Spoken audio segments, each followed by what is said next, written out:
Paano nagkaroon ng buwan at mga bituin?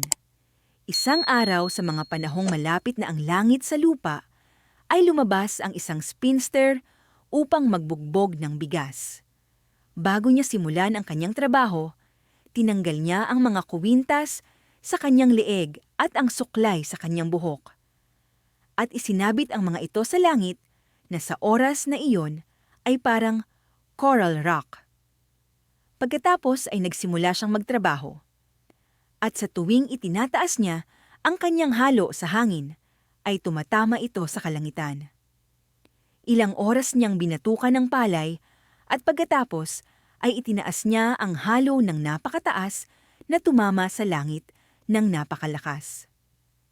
Kaagad na nagsimulang tumaas ang langit at umakyat ito ng napakalayo na nawala ang kanyang mga palamuti.